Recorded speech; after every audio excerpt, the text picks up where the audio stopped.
특수교육원, 부모 자조 모임 사회적 협동조합 운영 정보, 협동조합과 사회적 협동조합. 이번 시간에는 협동조합과 사회적 협동조합 간의 차이점을 중심으로 각각의 특징을 살펴보겠습니다.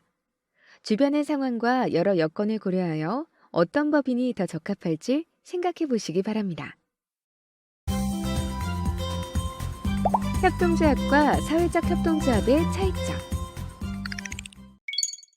협동조합과 사회적 협동조합은 두 유형 모두 법인이라는 점, 그리고 각각의 조합원이 모두 동등하게 1인 1표를 행사하여 민주적으로 운영할 수 있다는 점에서 공통점이 있습니다. 하지만 다음과 같이 총 7가지 영역에서 차이가 있습니다.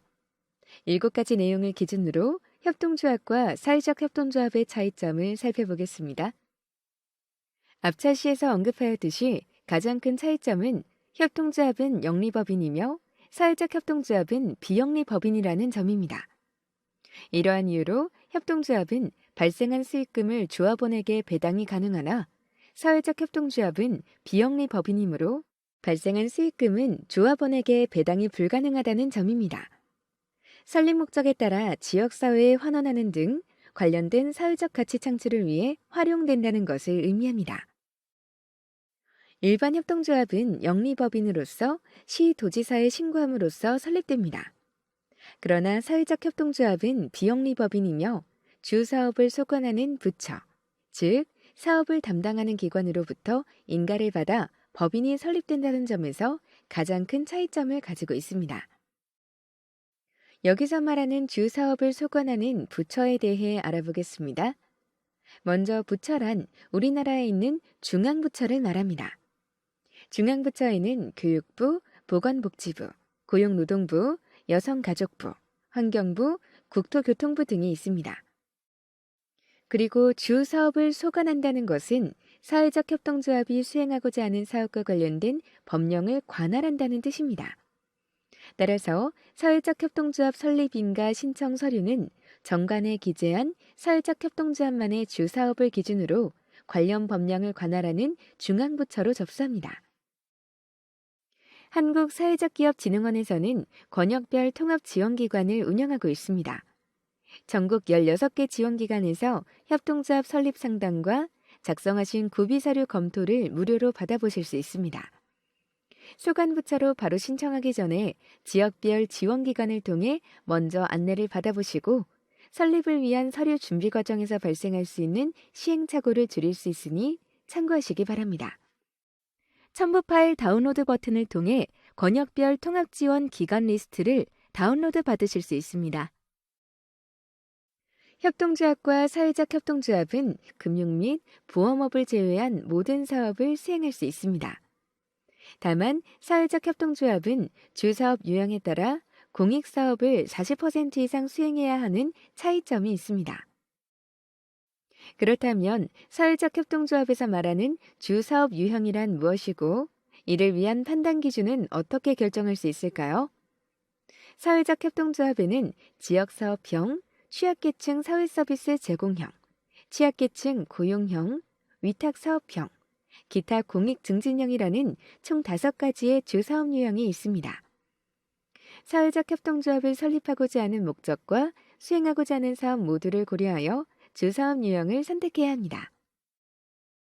그럼 주사업 유형별 의미를 조금 더 자세하게 살펴보겠습니다.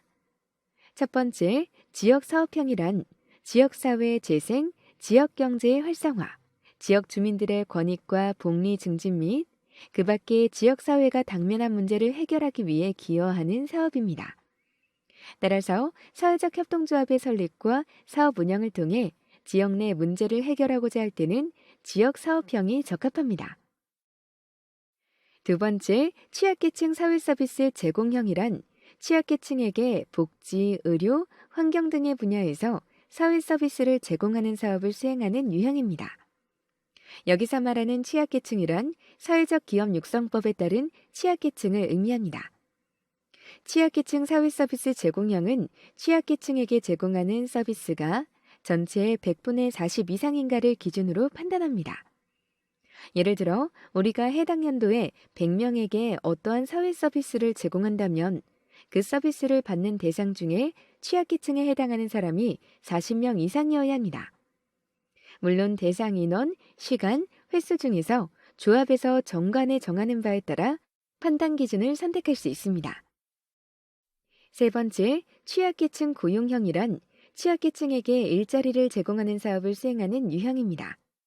주 사업이 취약계층에게 일자리를 제공하기 위함이라는 것은 직원에게 지급한 인건비 또는 채용한 직원 수가 판단 기준이 됩니다.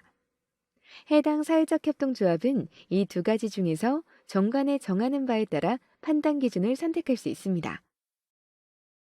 네 번째 위탁사업형은 국가, 지방자치단체로부터 위탁받은 사업을 주로 수행하는 유형입니다. 이 경우에는 조합의 전체 수입 중에서 위탁으로 받는 수입이 40% 이상이어야 합니다. 마지막으로 기타 공익증진형이란 앞에서 언급된 지역사업형, 취약계층 사회서비스 제공형, 취약계층 고용형, 위탁사업형 유형 이외의 사업으로 공익증진에 크게 기여한다고 판단되는 경우에만 인정되는 유형입니다. 판단 기준은 지역사업형과 동일하며 사업비 지출이나 서비스 제공 대상 중에서 정관으로 정하는 바에 따라 조합의 판단 기준을 선택할 수 있습니다. 경영공시란 협동조합의 주요 경영정보와 사업 내용 및 실적을 조합원과 일반 국민에게 공개하는 것을 의미합니다. 이러한 경영공시를 통해 협동조합 운영의 투명성을 확보하고 조합원과 국민의 알 권리를 충족시킬 수 있을 뿐만 아니라 협동조합의 활동을 홍보하여 일반인에게 조합에 참여할 수 있는 계기를 마련할 수도 있습니다. 협동조합의 경우에는 조합원 수가 200명 이상 또는 출자금 납입 총액이 30억 원 이상 또는 우선 출자 발행을 하는 협동조합인 경우에만 의무 대상에 포함됩니다. 하지만 사회적 협동조합의 경우에는 설립된 모든 사회적 협동조합이 경영공시를 의무적으로 해야 합니다. 경영공시는 협동조합 홈페이지를 통해 하실 수 있습니다. 법정 적립금이란 법령에 의해 적립이 강제되어 있는 적립금을 의미하며 협동조합의 든든한 버팀목이 됩니다. 매년 사업 내용에 대해 회계 결산을 진행할 텐데 협동조합의 경우 그 해에 잉여금이 발생했을 경우에 법정 적립금을 적립합니다. 일반 협동조합은 출자금 납입 총액의 3배가 될 때까지 잉여금의 10% 이상을 적립해야 하는 반면에 사회적 협동조합은 잉여금의 30% 이상을 적립해야 합니다. 배당은 잉여금의 일부를 조합원에게 나눠주는 것을 말하는데요. 일반 협동조합의 경우에는 잉여금을 조합원에게 배당할 수 있지만 사회적 협동조합은 잉여금을 조합원에게 배당할 수 없도록 금지되어 있습니다. 청산이란 해산한 법인 소유의 재산을 정리하고 법인격을 소멸시키는 것을 의미합니다.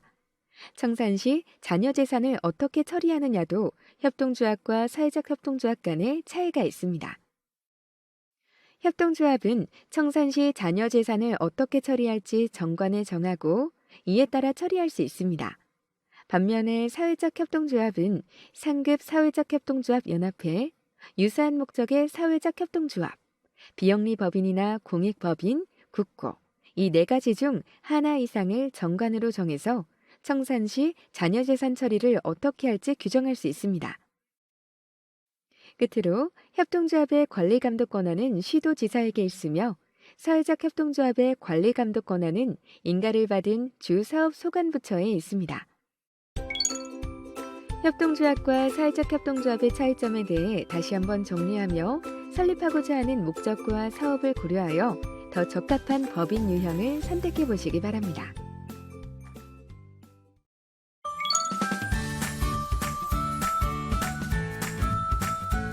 이번 시간에는 협동조합과 사회적 협동조합에 대해 살펴봤습니다. 이것으로 마치겠습니다.